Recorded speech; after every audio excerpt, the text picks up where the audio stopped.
अस्सलाम वालेकुम, मैं हूं आपका होस्ट, आपका दोस्त अहमद अली। आपके लिए लेकर आया हूं एक बार फिर से संडे स्पेशल प्रोग्राम, आपके संडे को स्पेशल बनाने के लिए। अमूमन लोग कहते हैं कि संडे बोर गुजरता है, लेकिन संडे पर आप कुछ ना कुछ सीख भी सकते हैं, पॉजिटिव बातें सीख सकते हैं। तो जनाब, आज का प्रोग्राम बहुत ही स्पेशल होने वाला है, स्पेशली उन लोगों के लिए जो लोग चाहते हैं चेंज, और चेंज के नाम पर हमने वोट भी दिया। अब पता नहीं किस हद तक हमारे वोट ने असर दिखाया या नहीं दिखाया।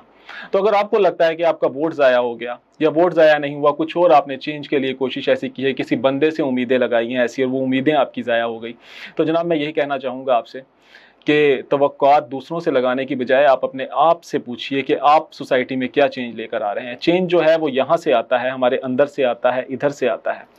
तो आज मेरे साथ जो गेस्ट हैं वो एक ऐसे नौजवान हैं, बज़ाहिर बहुत ही सिंपल से, बहुत ही हम्बल से नौजवान हैं, लेकिन अपने इर्द गिर्द अपने लिमिटेड एरिया में रहते हुए, अपने लिमिटेड फैसिलिटीज़ के साथ, वो जितने भी उनके वसाइल हैं उसके अंदर महदूद दायरा कार में रहते हुए एक पॉजिटिव चेंज लाने की कोशिश कर रहे हैं।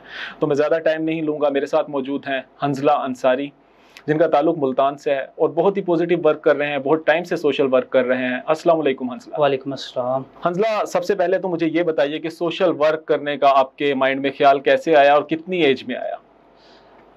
अमर भाई, ऐसा है कि सोशल वर्क हम तकरीबन 7 साल की उम्र से देख रहे थे कि मेरी वालदा जो हैं, घर में कोई भी ख़वातीन जो ज़रूरतमंद होती थी वो आती थी तो कुछ ना कुछ उसको देती थी।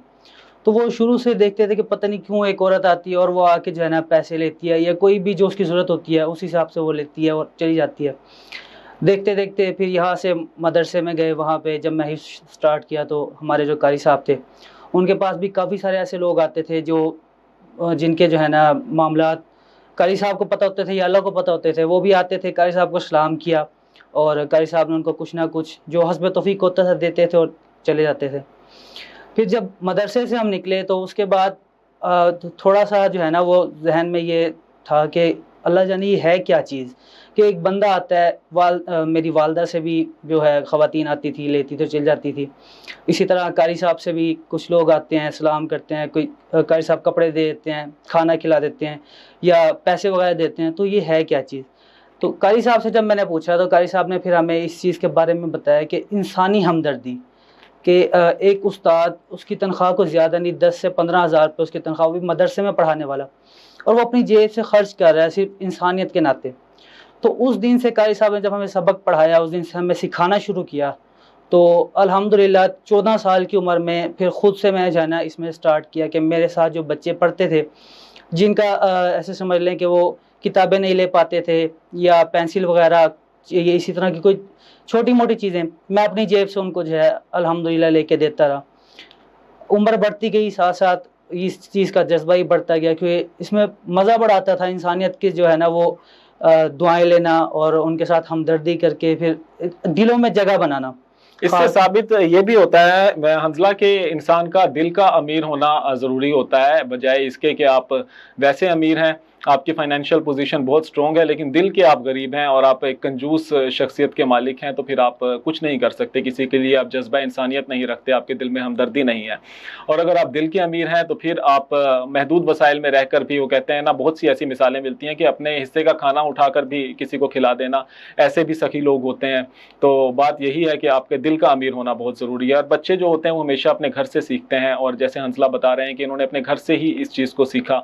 लेकिन हमारे यहाँ पर ऐसा होता है कि हमारे पेरेंट्स जो होते हैं वो बच्चों को ही अक्सर बता रहे होते हैं कि बेटा कोई आ गया है तो फ्रेंड के सामने आपने नहीं खाना है, फ्रेंड को कह दो कि तुम बाद में आना, अभी मैं पढ़ रहा हूँ, और फिर खा लो और उसके बाद फिर आपने जाना है। तो यहाँ से हम बच्चे को सिखाते हैं कि उसने सेल्फिश कैसे होना है। और अगर आप यही चीज़ बच्चे को यहाँ पर सिखाते हैं कि अगर आपका फ्रेंड आया है और आप खाने का आपका टाइम है तो आप अपने फ्रेंड को साथ बिठाओ, बांट कर खाओ उसके साथ, तो ये चीज़ सेक्रीफाइस करने का फर्स्ट मैसेज जो है वो अपने बच्चे को डिलीवर करते हैं, और घर से ही शुरुआत होती है।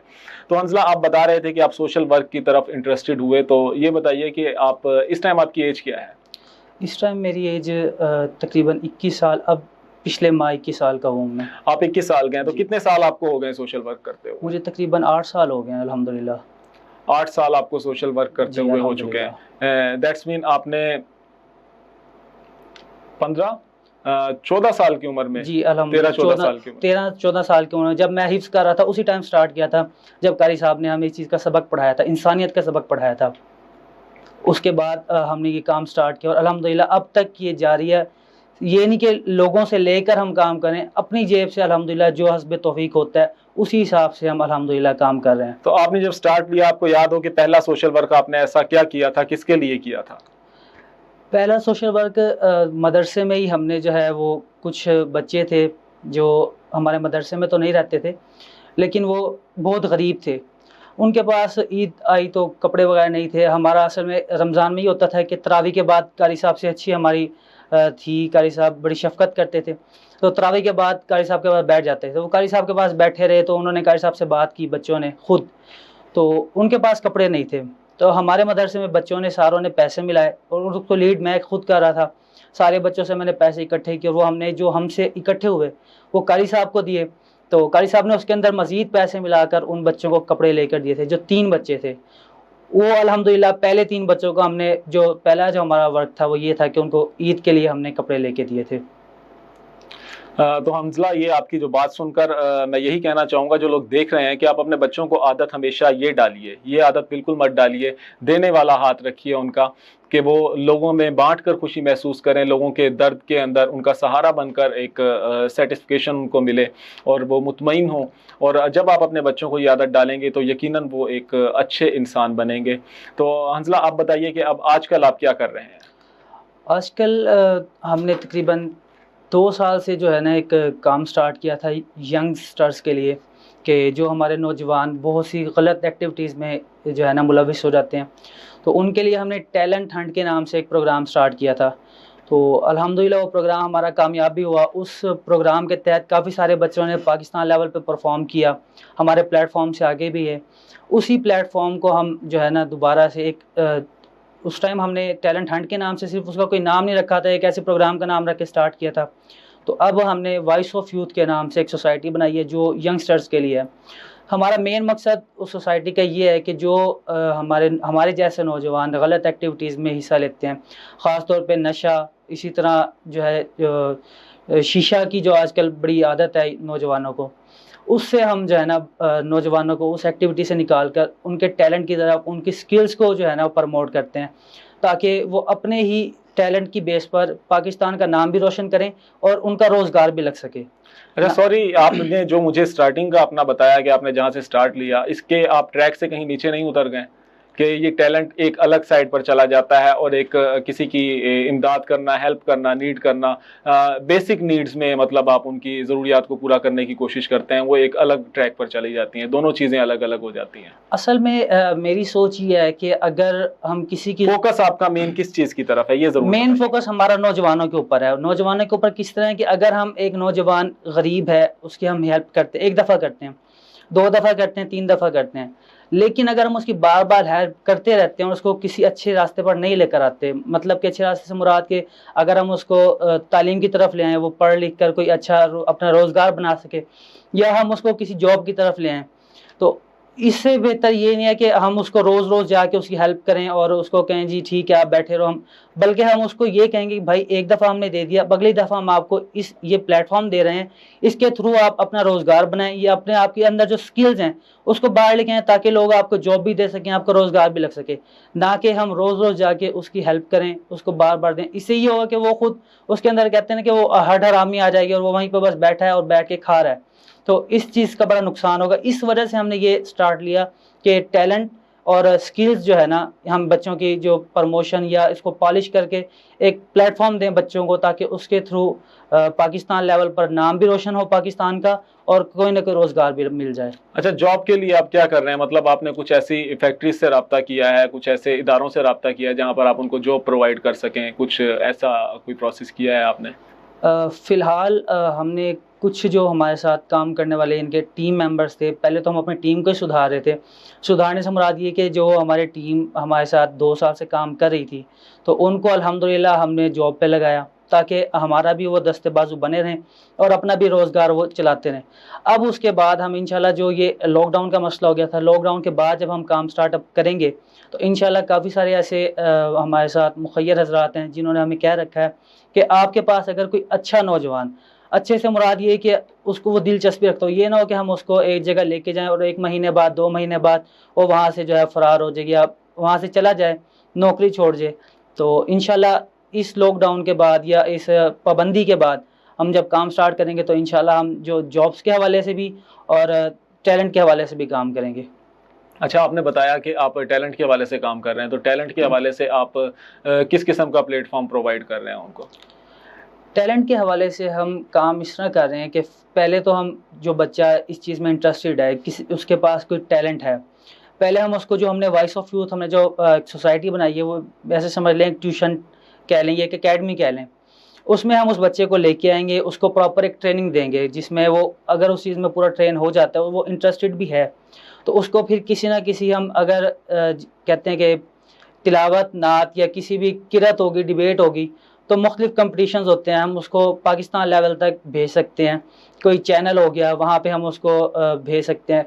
उसके बाद काफ़ी सारे ऐसे इदारे होते हैं जिनको डिबेटर्स की ज़रूरत होती है, या काफ़ी सारे ऐसे इदारे होते हैं जिनको राइटर्स की ज़रूरत होती है। इंशाल्लाह हम उनको वहाँ तक भी पहुँचाएँगे। अच्छा, इस ट्रेनिंग की कोई चार्जेस, कोई फीस? इसमें इंशाल्लाह हम जब ट्रेनिंग स्टार्ट करेंगे, सेशन स्टार्ट करेंगे, तो जो हमारे पास टैलेंटेड बच्चे आएंगे उनसे हम कोई चार्जेस नहीं लेंगे, बग़ैर फ़ीस के हम उनको इंशाल्लाह पॉलिश करेंगे और उनको एक प्लेटफॉर्म तक, एक चैनल तक या किसी भी जगह जहाँ पे ज़रूरत होगी बच्चों की, वहाँ तक हम इंशाल्लाह फ्री ऑफ कॉस्ट उनको पहुँचाएँगे।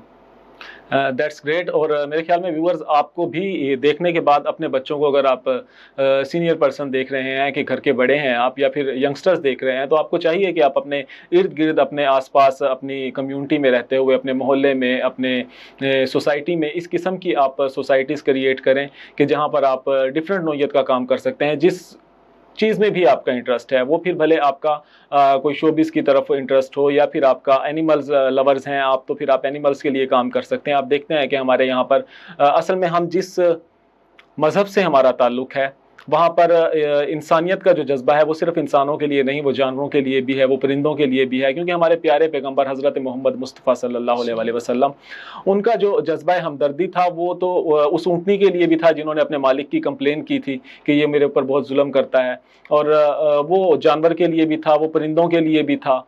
तो ये मिसालें जो हैं, ये हमें अपनी रियल लाइफ में भी अप्लाई करनी चाहिए, इस चीज़ पर अमल करना चाहिए। तो ऐसा नहीं है कि हमारी गली के अंदर कुत्ता प्यासा फिर रहा है, फिर हम कहते हैं कि हमारे स्ट्रीट डॉग्स जो हैं वो हमें काटने को दौड़ते हैं। ऐसा बाहर देखने में क्यों नहीं मिलता है, यहाँ ही क्यों मिलता है? यहाँ पर ऐसा होता है कि हमें ये ख्याल नहीं होता, हमें पता है हमारी गली में 4 कुत्ते हैं या 5 कुत्ते हैं, लेकिन हम जब अपने घर का गोश्त लेने के लिए जाते हैं, हमें ये ख्याल नहीं आता कि हम कुछ चीचड़े, कुछ हड्डियाँ, कुछ ऐसी चीज़ें जो कसाई के पास 50-100 में हम लेकर आ सकते हैं, वो लाकर हम उन कुत्तों के लिए नहीं कुछ करते।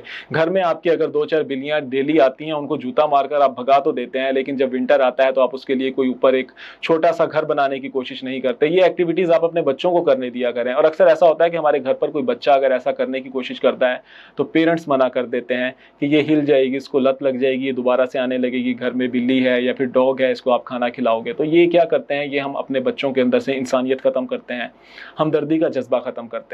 तो इसके लिए हमें अपनी इंसानियत को ख़त्म नहीं करना है। जब आप ऐसा काम करना शुरू करेंगे, अपने बच्चों को सिखाएंगे, तो यकीन मानिए आपके दिल के आईने पर आस्ता आस्ता एक गर्द जमना शुरू होगी और आप एक स्टोन हार्टेड बन जाएंगे। आपका दिल है वो पत्थर का होता चला जाएगा। पहले आपको जानवरों पर तरस नहीं आएगा और फिर एक वक्त ऐसा आएगा कि आप ऐसे इंसान बन जाएंगे कि आपको इंसानों पर भी तरस नहीं आएगा। तो अपने अंदर की इंसानियत को आप कंटिन्यू रखिए। अभी हम हंसला की तरफ चलते हैं। तो हंसला, ये बताइए आप मुझे कि आजकल जो आप वर्क कर रहे हैं, इसमें सुनने में आया है कि आप पेशेंट्स के लिए भी आपने काम किया है। कुछ ऐसे पेशेंट्स होते हैं जो अपनी मेडिसिन नहीं ले सकते हैं, या फिर कोई ऐसी फैमिली जिनके यहाँ पर शादी आ गई है, बेटी की शादी है और वहाँ पर खाने का बंदोबस्त नहीं हुआ, तो ये सब अरेंजमेंट आप कैसे अकेले करते हैं और कितने लोग आपके साथ मिलकर काम कर रहे हैं? जी, इसमें हम इस तरह करते हैं कि हमारी जो टीम है इस टाइम मुल्तान की, या हमारे साथ जो करीबी दोस्त हैं, उनसे हम पहले केस डिस्कस करते हैं। कोई भी केस हो, पहले उसकी वेरिफिकेशन लाजमी करते हैं कि वो गरीब है या वो ज़रूरतमंद है या नहीं। बाज़ औक़ात ऐसा होता है कि प्री प्लान जो है ना, वो केस शेयर किया जाता है कि जी हम ये शेयर करेंगे, हमें इमदाद मिलेगी, तो वो पार्टियाँ चलती हैं। तो हम पहले उस केस की वेरिफिकेशन करते हैं। उसके बाद हम वर्क जब स्टार्ट करते हैं तो हम पहले अपने दोस्तों में डिस्कस करते हैं, या पहले अपने घर से स्टार्ट करते हैं कि वालिदा से डिस्कस कर लिया कि वालिद साहब से कि ये कैसे ऐसे मसला है। अगर हम खुद कर सकते हैं तो अपनी जेब से करते हैं। जिस तरह हमारे कुछ दोस्त जो मंथली इस चीज़ में हेल्प करते हैं, उनसे डिस्कस करते हैं कि भाई 1 मंथ में 2 केस आ गए हैं, तो उसमें अगर वो कर सकते हैं तो ठीक है। उसके बाद फिर हम जब बाहर के लोगों से हेल्प मांगते हैं, वो भी इस तरह के पूरे प्रूफ के साथ उनको हम हर चीज़ फराहम करते हैं कि आप इसकी वेरिफिकेशन करना चाहें कर लें। तो वो चाहे मेडिसिन की सूरत में हो, मेडिसिन किसी बंदे को चाहिए, उसका डायरेक्ट कॉन्टैक्ट नंबर दे दिया कि भाई इस फ़लाँ बंदे को मेडिसिन चाहिए, आप लेके इसको खुद ही दे दें। या अगर किसी को ऑपरेट करवाना है तो कुछ ऐसे डॉक्टर्स हैं जो हमारे साथ मिले हुए हैं, अल्हम्दुलिल्लाह इस काम में हमारे साथ हैं, तो वो ऑपरेट भी अल्हम्दुलिल्लाह हमारा जो है ना तकरीबन फ्री हो जाता है। बाकी फिर मेडिसिन का ख़र्चा होता है, वो इसी तरह अल्हम्दुलिल्लाह हम निकाल लेते हैं। या कोई शादी है, उस शादी का खाना वगैरह का कोई सिस्टम है, तो कुछ मुखय्यर हज़रात हैं, उनको हम कहते हैं तो जहेज़ का मसला हो, तो उसमें यह है कि जहेज़ में हम इस चीज़ को समझते हैं कि जहेज़ देना एक लानत है और मांगने वाले पे भी जो है लानत हो इसकी, लेकिन बेटी को कुछ ना कुछ जो बेड हो गया या कुछ बेसिक चीज़ें हैं वो दी जाती हैं। जो लोग ये भी नहीं दे सकते, फिर हम वो मुखय्यर हज़रात जो हैं हम उनसे रिक्वेस्ट करते हैं, वो फिर अल्हम्दुलिल्लाह ये चीज़ें फराहम कर देते हैं। उसी तरह खाने का भी यही सिस्टम है, कोई एक बंदा अगर देना चाहे पूरी बारात का खाना, या 2 बंदे देना चाहें, 3 बंदे देना चाहें, या फिर हम अपनी जेब से करना चाहें अगर हमारे पास है। हमारे से मुराद ये मैं अकेला नहीं, अल्हम्दुलिल्लाह मेरी पूरी टीम और मेरे दोस्त अहबाब जितने भी हों, मेरे वालिदैन, सारे साथ मिलकर अल्हम्दुलिल्लाह हम इस चीज़ को देखते हैं। तो इस चीज़ से हमें ये भी एक लेसन मिलता है, बल्कि हमें ये सीखना चाहिए कि हम दूसरों के लिए आसानियाँ पैदा करते हैं, तो सबसे बड़ी बात यह है कि अल्लाह ताला हमारे लिए आसानियाँ पैदा करता है। और माजी में ऐसा हुआ करता था कि लोग जो गांव देहातों में रहा करते थे ना, वहाँ पर एक दूसरे के मसाइल का हमें पता होता था और लोग हेल्प किया करते थे एक दूसरे की। और वहाँ पर अमूमन ऐसा भी हुआ करता था कि अगर किसी के गांव में बेटी की शादी है तो फिर पूरा गांव हेल्प कर रहा है, वो समझते थे कि ये पूरे गांव की बेटी है। और आजकल ऐसा है कि हम एक दूसरे के हाल से बेखबर रहते हैं, हमें कोई परवाह नहीं है कि मतलब साथ वाले घर में क्या हो रहा है, क्या सिचुएशन है। अगर किसी की शादी है तो हमें अगर पता है कि मोहल्ले में एक गरीब फैमिली रहती है या यतीम बच्ची है, उसकी शादी का टाइम आ गया है, तो कोई मुखय्यर हजरात जाकर उनसे नहीं पूछता कि आपको किसी चीज़ की ज़रूरत तो नहीं है। तो बात यह है कि हम चेंज जो है वो हमेशा गवर्नमेंट से मांगते हैं, तो गवर्नमेंट की रसाई आप तक नहीं है। और अगर गवर्नमेंट काम नहीं भी कर रही तो बहुत सारी चेंजेस ऐसे हैं जो हम खुद से लेकर आ सकते हैं। हमारे मोहल्ले में कुछ ऐसी, एक तो यह है कि हम मसाजिद में 5 टाइम की रेगुलर नमाज नहीं पढ़ते, और अगर पढ़ते हैं तो हमारे इमाम जो मस्जिद हैं, जितने भी मसाजिद के इमाम हैं, उनको भी चाहिए एक छोटी सी ऐसी सोसाइटी क्रिएट करें अपने मोहल्ले में कि जहाँ पर कुछ फंडिंग हुआ करे। मुखय्यर हजरात 1000-2000 पर मंथ वहाँ पर फंडिंग जमा करवाएं और उसका चेक एंड बैलेंस तमाम लोग रखें जितने भी उसके मेंबर्स हों। और उसके साथ हम ऐसा कर सकते हैं कि मोहल्ले में किसी यतीम बच्ची की शादी है, किसी की डेथ हो गई है, अगर उनके पास कफन दफन का इंतजाम नहीं है, आप उसमें कर सकते हैं। किसी की शादी आ रही है, कोई पेशेंट है, हर इलाके में खासकर गरीब जो इलाके हैं, मोहल्ले हैं, सोसाइटीज़ हैं, वहाँ पर ऐसे कुछ ना कुछ पेशेंट्स होते हैं, ऐसे केसेस होते हैं, उनकी हमें हेल्प करनी चाहिए। और स्पेशली डॉक्टर्स, हमारे यहाँ पर ऐसा है कि डॉक्टर्स जितने भी हैं वो हॉस्पिटल से सैलरी ले रहे हैं, सरकारी हॉस्पिटल से, उनको एक अच्छी सैलरी मिल रही है। उसके बाद बजाय वो इसके एक चैरिटी का वर्क करने की बजाय वो ऐसा करते हैं कि इवनिंग में उन्होंने अपने क्लिनिक बनाए हुए हैं जहाँ पर वो इतनी फीसेस चार्ज कर रहे हैं कि आम बंदा तो अफोर्ड ही नहीं कर सकता उनके क्लिनिक पर जाने का। जबकि ये वही डॉक्टर होते हैं, जब इनसे बचपन में पूछा जाता है कि आप बड़े होकर क्या बनोगे, तो कहते हैं कि जी मैं डॉक्टर बनूंगा। और रीज़न पूछा जाता है तो जी मैं अपनी मुल्क व कौम की खिदमत करूँगा। तो जनाब आप अपने मुल्क व कौम की खिदमत का वो ख्वाब जो होता है, वो आप डॉक्टर बनने का ख्वाब पूरा करने के बाद कहीं ना कहीं भूल जाते हैं।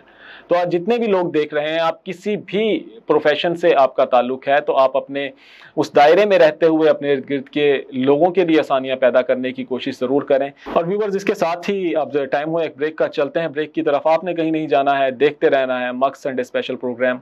ब्रेक के बाद आएंगे, बहुत सी इंटरेस्टिंग बातें होंगी, देखते रहिए।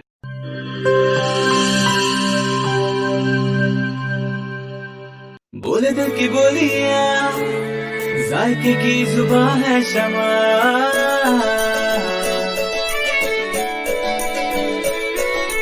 बोले बोले बोले बोले दिल बोले,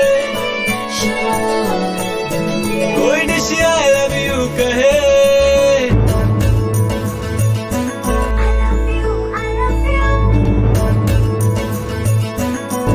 कोई मिस यू का सिग्नल बने, रोज शमा की हो मैं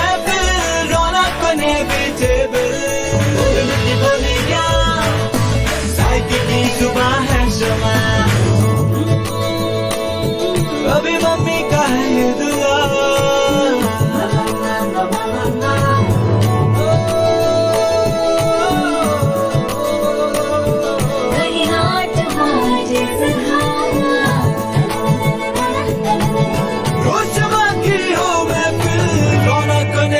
टेबल बोले जल्दी बोलिया साहित्य की जुबान है शमा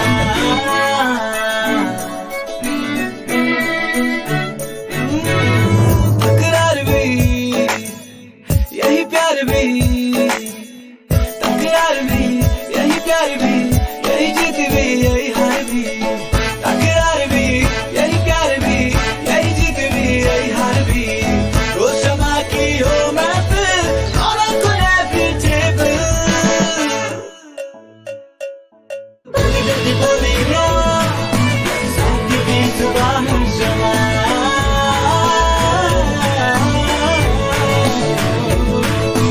साहित्य की जुबान है शमा वॉइस हेल्थ फॉर्मूला के साथ शमा कुकिंग ऑयल एंड शमा वनस्पति बोले दिल की बोली।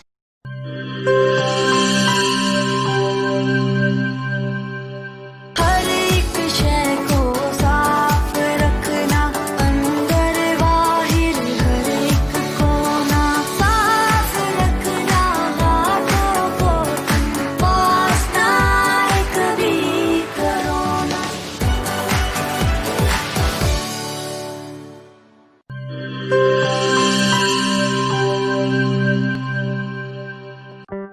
कोरोना में एहतियात का सभी बोलते हैं, मगर मुकम्मल एहतियात कोई भी नहीं करता।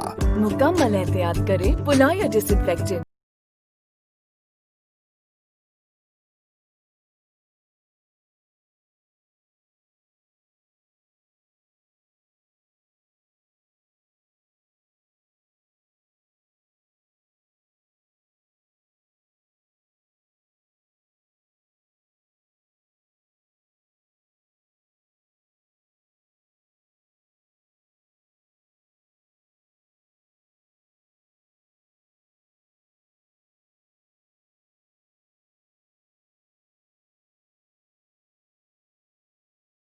फीसद खात्मा और दे मुकम्मल तहफ़्फ़ुज़। ये हुई मुकम्मल एहतियात की बात। पुल्लायर 1, 3, 5, 10 और 30 लीटर की पैकिंग में दस्तयाब है।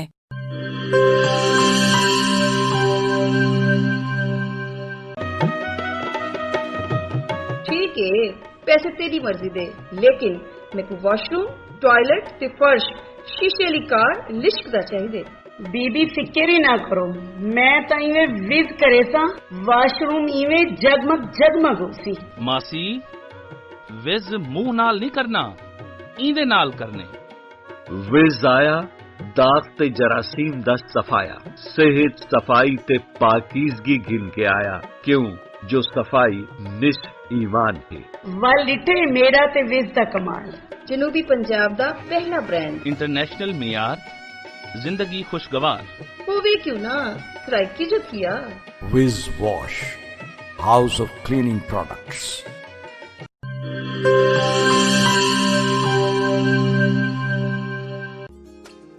मिस्त्री साहब इंदा कुछ थी सकसी? पट के नवा लगसी। पैसे कितने ते टाइम कितना? 8000 2 दिहाड़े। इयो नवा थी वैसी बाजी। तुसा करे सो एक रेसी ओ भी 2 मिनट। ठीक है ना, 5000 मैं देता। साडे जनूबी पंजाब दा अपना बेस्ट बाथरूम ते टॉयलेट क्लीनर, पुराने जिद्दी दाग ही नहीं, जरासीम ते वायरस दा भी खात्मा। मिस्त्री से 5000 घिन आयो। खुले पैसे हैं। विज़दा मतलब शर्तिया सफाई।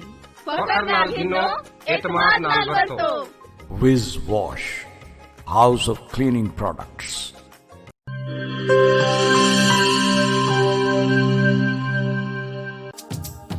किहड़े दाग ते किहड़े धब्बे, विज दे अग्गू भी कोई टिक दे। फर्श ते देखो चमचम चमके, टॉयलेट भी लिशकारे मारे। पहला ब्रांड सादा अपना ते दूजा माल असा नहीं घिनना। विजदा ए पैगाम है बेली, तंदुरुस्ती इनाम है बेली। निस्फ ईमान सफाई वे तंदुरुस्ती दी पौड़ी ही वे। तंदुरुस्ती हरगिज न वंजाए, विज आज ही घर घेन के वंजाए। विज कहनी तो सफाई कहनी। Whiz Wash, House of Cleaning Products.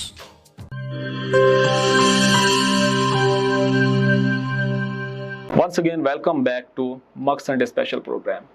मेरे साथ मौजूद हैं मुल्तान के एक ऐसे नौजवान हंसला अंसारी जो कर रहे हैं सोशल वर्क अपने महदूद वसाइल में रहते हुए, और कहीं ना कहीं ये मुस्बत कोशिश है एक सोसाइटी में चेंज लाने की।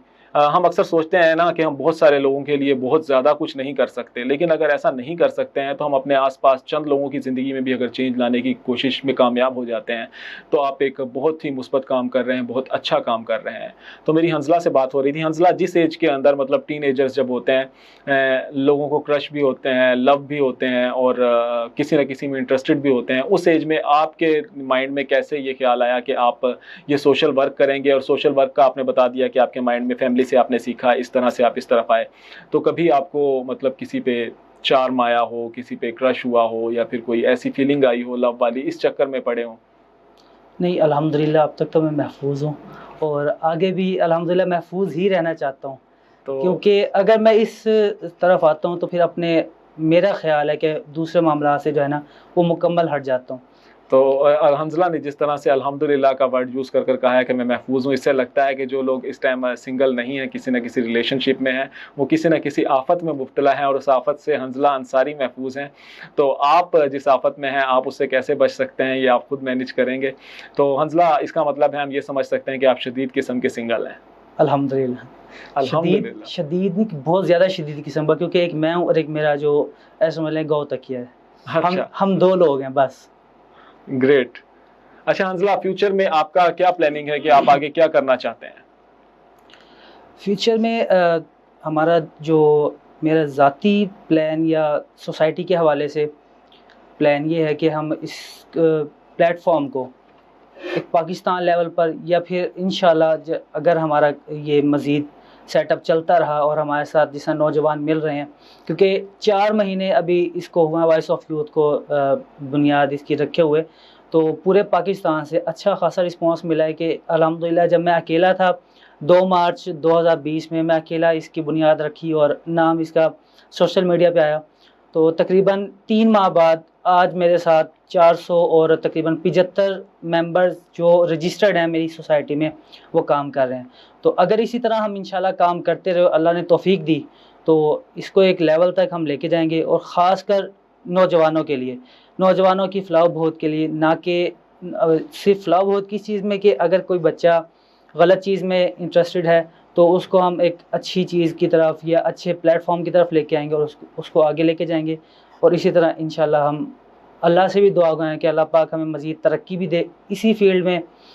इसके अलावा हम बच्चों के लिए जो बहुत से कैसे समझ लें कि ट्रेनिंग सेशन वगैरह और कुछ आईटी के हवाले से जो है ना हम प्रोग्राम्स वगैरह लेके आना चाहते हैं इस वबा के बाद कि उसको स्टार्ट करें, और इंशाल्लाह वो भी फ्री ऑफ कॉस्ट हम करवाएंगे, क्योंकि कुछ गवर्नमेंट के प्रोजेक्ट्स हैं उनके साथ मिलकर गवर्नमेंट के साथ अगर हमारा कांटेक्ट हो जाता है और हमें गवर्नमेंट इस चीज़ की इजाज़त देती है कि उनके साथ मिलकर हम काम कर सकते हैं, तो इंशाल्लाह बिल्कुल फ्री ऑफ कॉस्ट हर बच्चे के लिए वो IT programs free of cost होंगे। फ़िलहाल अभी तक हमारा ये इरादा है, इंशाल्लाह इस प्रोग्राम के बाद सब करने के बाद जो हमारे प्लान्स हैं फिर इंशाल्लाह मज़ीद हम दोबारा प्लान बनाएंगे कि हमने आगे करना क्या है। तो व्यूअर्स, आप देख रहे थे कि हंसला जिस किस्म की बातें कर रहे हैं, इससे जाहिर होता है कि ये एक बहुत बड़े बड़े इन्होंने ख्वाब देखे हुए हैं और एक अच्छा काम करना चाहते हैं, अच्छी सोच रखते हैं।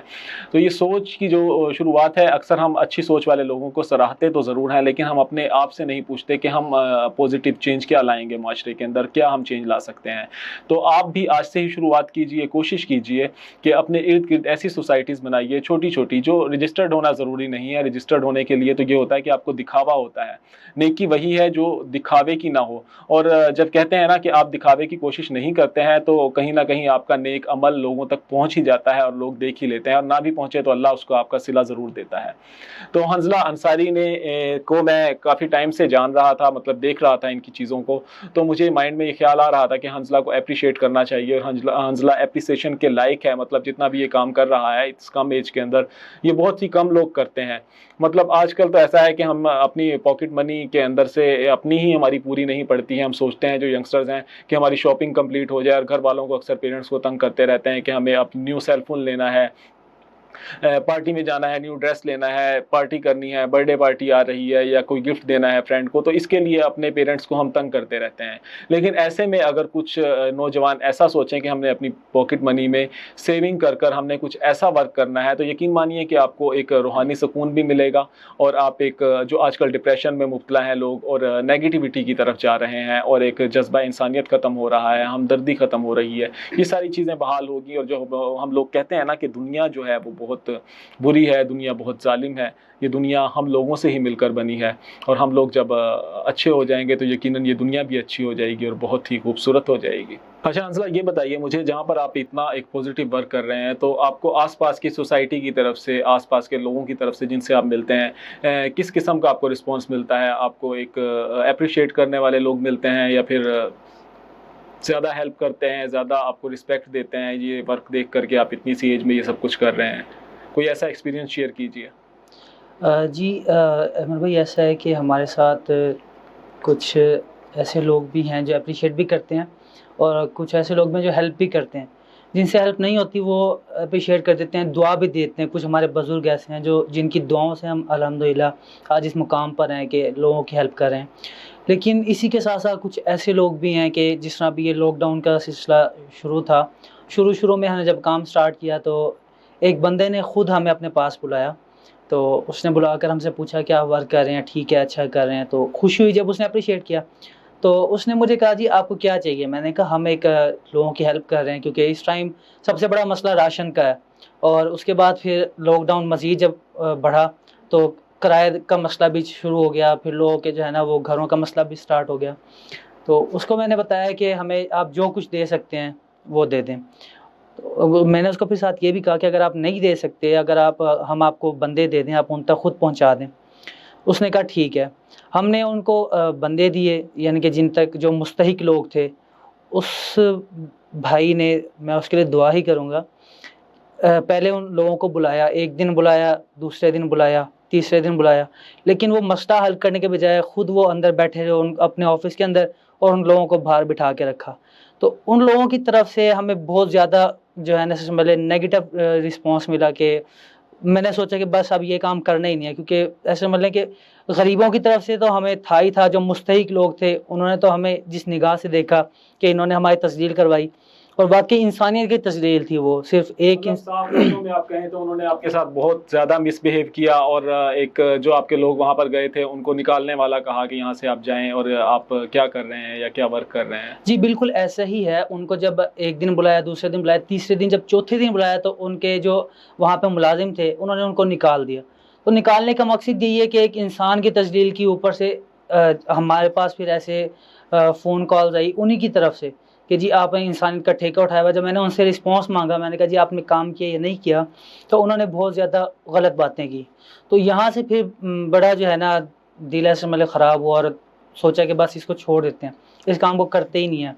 क्योंकि जहाँ अप्रिशिएट करने वाले हैं वहाँ पे 100 लोग अगर अप्रिशिएट करना है तो 200 लोग इस चीज़ पे बोलने वाले हैं कि आप खुद खा रहे हैं, या आप दोस्तों में खिला रहे हैं, या आप अपनी ज़ात पे खर्च कर रहे हैं। तो वहाँ से जब हम किसी भी ऐसे रास्ते पर निकलते हैं ना, मैं जानता हूँ इस टाइम आप काफ़ी इमोशनल हो गए उस चीज़ों को याद कर जो भी आपके साथ हुआ है, और जाहिर सी बात है जब एक ऐसा बिहेवियर दिखाया जाए कि आपको एक निकालने वाली या फिर वहाँ से गेट आउट कॉल दी जाए कि आप यहाँ से चले जाएं, निकल जाएं, तो हर बंदा जज्बाती हो जाता है, जबकि आप दूसरे के लिए गए थे। तो जब कोई बंदा ऐसा वर्क कर रहा हो तो अगर आप उसको अप्रिशिएट नहीं कर सकते तो प्लीज़ उसको अंडर एस्टिमेट भी मत कीजिए, उसकी इंसल्ट भी मत कीजिए। तो मैं यहाँ पर देख सकता हूँ ये खासे दिल बर्दाश्ता हो चुके हैं उन लम्हात को याद कर जो बिहेवियर उनके साथ दिखाया गया था। और ऐसे में ये बता रहे हैं कि मतलब इस नौबत तक आ गए थे, इन्होंने सोचा था कि सोशल वर्क करना ये बंद कर देंगे और उसके बाद ऐसा काम नहीं करेंगे। और क्योंकि ऐसा करने से उनको उस टाइम इज़्ज़त नफ्स सबका होता है, इज़्ज़त नफ्स उनकी मजरूह हुई। तो यही मैं आपसे कहना चाहूँगा कि अगर आप किसी की हेल्प नहीं कर सकते हैं तो प्लीज़ उसकी रिस्पेक्ट को भी आप रिस्पेक्ट समझिए, अपनी इज़्ज़त समझिए, और उसकी पीछे की स्टोरी को समझने की कोशिश कीजिए। ऐसे किसी को ब्लेम मत कीजिए। जी हंसला, तो फिर बताएं आपने आगे फिर दोबारा ये कितने टाइम बाद, कितना गैप लेकर दोबारा से हिम्मत की कि आपने ये काम करना है? उस टाइम तकरीबन 15 दिन बाद, 15 दिन तक तो मैं सोचता रहा कि मैं इस चीज़ को छेड़ता ही नहीं हूँ दोबारा। लेकिन मतलब 15 दिन आपको लगे उस चीज़ से बाहर निकलने में, कि आप वो उस सिचुएशन में चले गए कि यार ये 15 दिन तक आप उन बातों को याद करते रहे और नेगेटिव फीलिंग आपको आती रही, वो जो भी कुछ आपके साथ बिहेवियर दिखाया गया था? जी बिल्कुल, 15 दिन ऐसे है कि मैं सोचता रहा कि अब मैं इसको दोबारा स्टार्ट करता ही नहीं। लेकिन कुछ हमारे सीनियर्स दोस्त जो सोशल वर्क है उन्होंने बताया, उन्होंने कहा, हौसला दिया। और कुछ ऐसे लोग थे जो बार बार जिनके मेरे साथ राब्ते थे कि भाई मुझे राशन चाहिए या मुझे मेरे घर के अखराजात हैं, मुझे इस चीज़ के लिए चाहिए। तो उनका फिर ख्याल आता था, नहीं अगर हम इस चीज़ को नहीं देखेंगे या मेरे साथ जो मेरी टीम है, जब मैं नहीं करूँगा तो मेरी टीम भी नहीं करेगी। मेरी टीम भी बड़ी इस चीज़ से डिस्टर्ब हुई थी। तो उसके बाद फिर 15 दिन बाद दोबारा मैंने स्टार्ट सिर्फ इस वजह से किया कि जिन लोगों से मैंने वादे किए हुए हैं या जिन लोगों को मैंने कह रखा है कि आपका इंशाल्लाह मसला हल करवाएंगे, उनकी वजह से दोबारा स्टार्ट देना पड़ा। तो अब अल्हम्दुलिल्लाह ये है कि लोगों की तरफ से भी अच्छा रिस्पॉन्स है, क्योंकि काम देख रहे हैं लोग। सबसे पहली बात ही कि हम इस चीज़ में जो समझ फ़ोटो सेशन नहीं करते। किसी को अगर प्रूफ की ज़रूरत है तो हम उसको डायरेक्ट उस बंदे तक मिलवा सकते हैं। कभी किसी की तस्वीर बनाकर उस बंदे को नहीं देते कि भाई हमें चंदा चाहिए या हमें आपके डोनेशन चाहिए। जिसने देना होता है वो वैसे भी दे सकता है, जो हमारे ऊपर ट्रस्ट करता है, जिसने हमारा काम देखा है। जिसने नहीं देना, अगर हम उसको 100 दफ़ा भी कहेंगे, तस्वीरें भी दिखा देंगे। ये आपने बहुत एक अच्छी बात की, इस बात को मैं आगे बढ़ाना चाहूँगा कि हमारे यहाँ पर अक्सर ऐसा होता है कि लॉकडाउन के दिनों में सैनिटाइज़र या हैंड वॉश करने के लिए सोप जो डिस्ट्रीब्यूट किए गए लोगों के अंदर, उसके साथ भी लोगों को शर्म नहीं आ रही थी। उन्होंने सेल्फीज ली और गरीबों की इज्जत नफ्स को मजरूह किया। और ये निज़ाम हमारे यहाँ पर ऐसा चल चुका है, कभी यहाँ पर हमें गवर्नमेंट की तरफ से इमदाद ही लाइन में लगा कर दी जाती है और इस किस्म के वाक़यात सुनने में आते हैं। तो अब हमारे यहाँ पर भी एक प्रोग्राम चल रहा है, मैं बाकायदा अगर उसका नाम ले सकता हूँ तो ज़रूर मैं कहूँगा एहसास प्रोग्राम, तो जिसके थ्रू यहाँ पर इमदाद दी जा रही थी। 12,000 की आई थिंक दी जा रही है। तो ज़्यादा मैं इसके बारे में बात नहीं करना चाह रहा था, लेकिन अब आपने बात की है तो मैं कहूँगा कि एक ऐसा वाक़या देखने में आया, ये मुल्तान का ही वाक़या है, कासमपुर कॉलोनी का। तो जब ये लॉकडाउन का स्टार्ट था तो तब मैंने देखा वहाँ पर बहुत रश था और उस रश के दौरान एक 70 ईयर ओल्ड लेडी जो कि एक यकीनन दादी नानी होगी घर की, वो वहाँ पर इमदाद लेने के लिए गई। हब्स और गर्मी की वजह से इतनी धक्कम पेल थी वहाँ पर, वो नीचे गिरी और उसके ऊपर 2-4 लोग भी चढ़ गए, जिसकी वजह से वो वहीं पर उसकी मौका पर जाँ बहक हो गई, डेथ हो गई उसकी। तो ये हमारी हिकमत अमली है कि हम लोगों की इज़्ज़त नफ्स तो हमारी हुकूमत लेवल से ही, गवर्नमेंट की लेवल से, गवर्नमेंट की सतह से ही लोगों की मजबूर करना स्टार्ट कर देते हैं। इमदाद को लोगों तक पहुँचाने का निज़ाम ही हमने ऐसा बनाया हुआ है कि हम लोगों को भिखारी बनाकर पहले लाइन में लगाएंगे, फिर उन तक हम उनकी इमदाद पहुँचाएंगे, जो कि उनका हक है, राइट है। रियासत की जिम्मेदारी है कि वो उनको रोटी दे, कपड़ा दे, मकान दे। और अगर कुछ ऐसे मसाइल आते हैं, ऐसे हालात आते हैं, तो रियासत की जिम्मेदारी बनती है कि रियासत उस दौरान अपनी आवाम की हेल्प करे, ना कि उनको लाइन में लगाकर उनकी इज़्ज़त नफ्स को मजरूह करे। तो ये आप बहुत अच्छा कर रहे हैं। आपका बहुत मज़े का मुझे बात लगी कि आप कह रहे हैं कि आप फ़ोटो सेशन नहीं करते हैं। तो जनाब इसी के साथ टाइम हुआ एक ब्रेक का, चलते हैं ब्रेक की तरफ और ब्रेक के बाद वापस आएंगे। आपने कहीं नहीं जाना है, देखते रहना है मार्क संडे स्पेशल प्रोग्राम।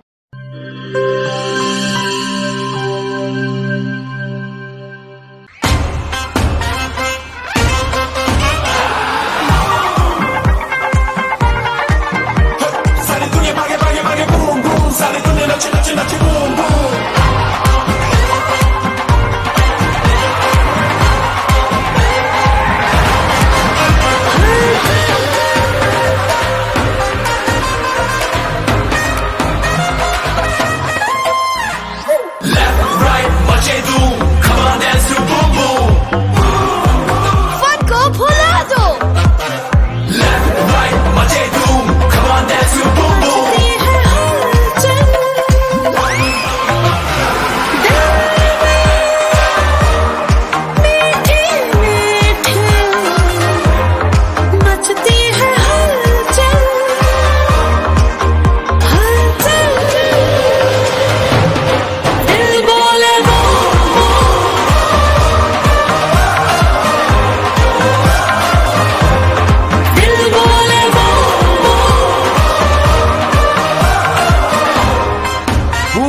मचा दे धूम।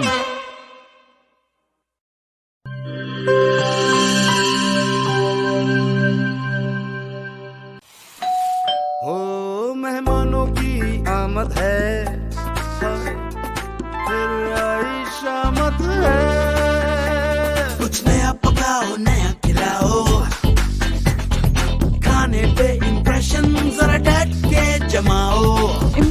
जमेगा और जम के जमेगा। किड्स पास्ता बनाओ और सबको खिलाओ। किड्स पास्ता अब बनाते ही जाओ। गिव्स पास्ता और गिव्स रेसिपी मिक्स से डालें अपने खानों में जान। आप टाइम दें मेहमानों को, हम बनाएं आपके खानों को। Kids pasta, gives pasta.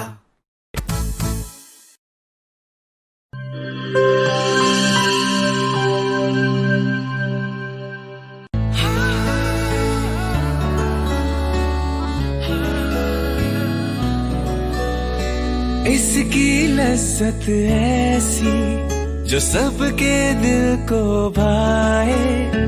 जो भी गिफ्ट स्विस रोल खाए इसी का हो जाए।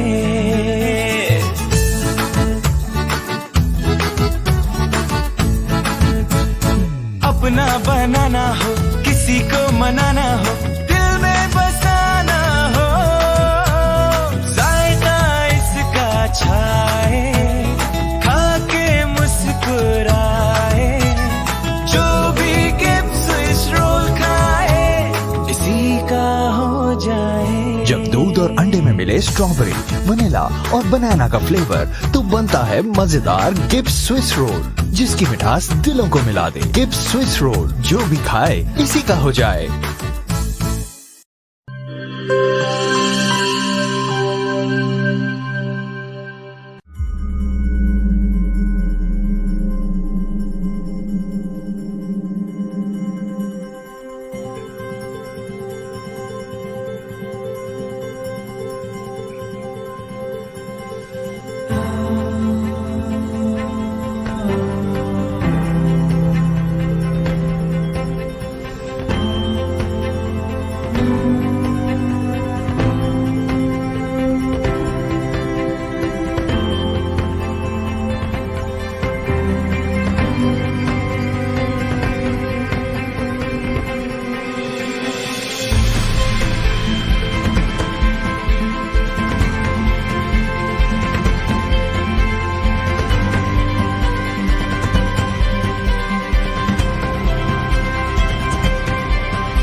किसी के दिल में घर करना बहुत मुश्किल होता है, और किसी के दिल में आप उसी वक्त घर कर सकते हैं जब आप अपने अमल से वो दिल जीत लें।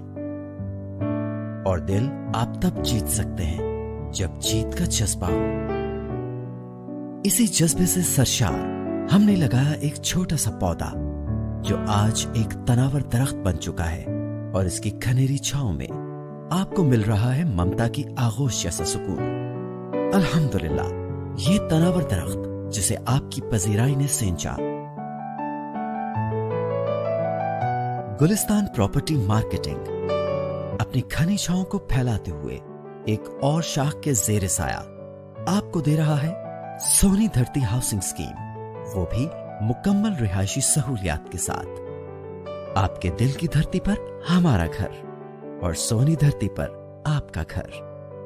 राबिते के लिए 0300 777 200 0300 222 402।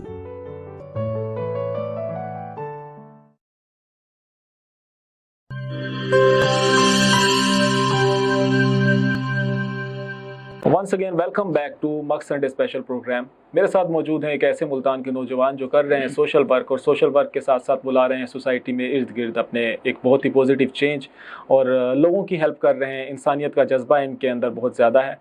तो हंजला, मैं आपसे ये पूछना चाहूँगा कि बहुत सारे लोग ऐसे हैं जो आज का आपका प्रोग्राम देखेंगे और वो सोचेंगे कि शायद हंजला अंसारी से हमें भी कोई ऐसी मदद मिल सके जो कि ज़रूरतमंद होंगे बहुत सारे लोग। तो आप तक वो कैसे पहुंच सकते हैं? क्या उनकी आप हेल्प करेंगे?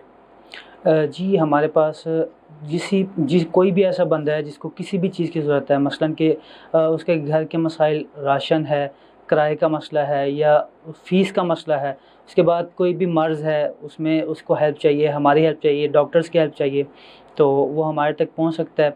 अगर फ़ेसबुक हमारे पास मौजूद है, जिस तरह सोशल मीडिया पर हर किस्म का हमारा कॉन्टैक्ट नंबर है, और मेरा ज़ाती पर्सनल कॉन्टैक्ट नंबर भी नोट कर सकते हैं, तो उसके थ्रू हमारे पास पहुंच सकते हैं। मुझसे रब्ता करें, इंशाल्लाह जो हमारे से होगा, जो हमारी टीम से होगा, इंशाल्लाह ज़रूर मदद करेंगे। जो किसी भी मरीज़ की जो हेल्प है, वो हमारे जो डॉक्टर्स हमारे साथ काम कर रहे हैं, इंशाल्लाह उनसे जितना हो सकेगा हम उनकी हेल्प करेंगे।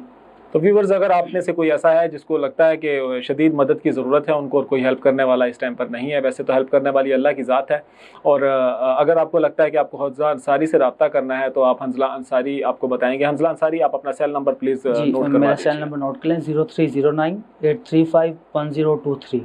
ये एक बार फिर से आप रिपीट कर देता हूँ, 030983510223।